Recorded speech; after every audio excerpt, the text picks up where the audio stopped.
O excesso de peso e obesidade encontra-se com uma maior prevalência neste tipo de doentes do que na população em geral.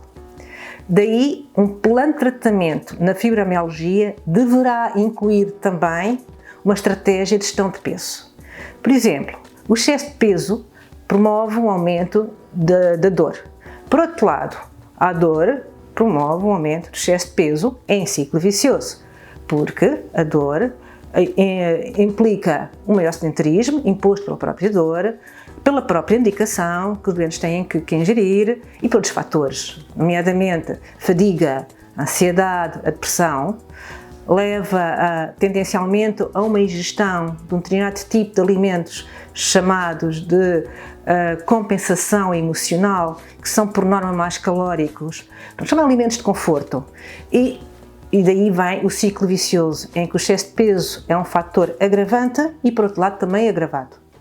Daí a presença do nutricionista numa equipa multidisciplinar que acompanha o plano de tratamento do doente fibromialgico devia ser uma realidade.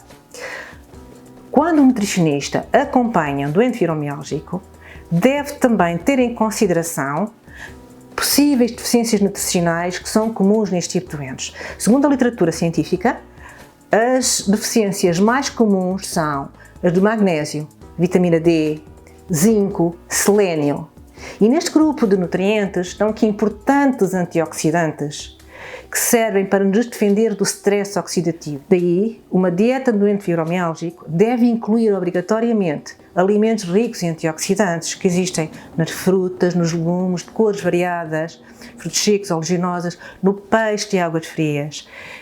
E em determinadas condições, em determinadas situações, até se pode contemplar alguma suplementação, com magnésio, com vitamina D, com o ômega 3. Passo a citar um interessante estudo bastante recente que descreve o uso de alguns nutrientes com a ação analgésica na dor crónica. E numa outra situação é a de que quando os doentes reportam a existência de alergias alimentares ou intolerâncias alimentares, agravando os sintomas da fibromialgia. Um caso destes, com simples testes clínicos de retiradas e reintrodução destes alimentos bem selecionados de forma faseada, pode-nos ajudar a encontrar o tipo de alimentos que estão a prejudicar ou podem ser agravantes dos sintomas. Em casos bem selecionados, pode ser equacionado fazer teste de alergia alimentar ou teste de intolerâncias alimentares. Agora, passo aqui a explicar alguns conceitos que são dados a frequentes erros de interpretação. Intolerância alimentar significa sempre existência de déficits enzimáticos que digerem determinados tipos de alimentos e, na falta delas, levam a fermentações maiores no intestino, mal-estares gastrointestinais e alguns sintomas sistémicos. Por outro lado, a alergia alimentar implica sempre reação imunológica com formação de reativos de anticorpos contra esses alimentos e pode dar também sintomas sistémicos. Nos adultos, especialmente no doente fibromialgico, é mais comum a alergia alimentar tardia, mais IgG do que a IgA. Em determinados casos, devem-se fazer, de facto, testes ou de alergia alimentar ou de intolerância alimentar. Outra situação, também muito polémica e controversa, é a intolerância ao glúten. Ora bem, então, o que diz a literatura é que no grupo de doentes fibromialgicos, a prevalência de doença celíaca é idêntica à da população em geral. Portanto, não existe mais doença celíaca no grupo de doentes fibromialgicos na população em geral.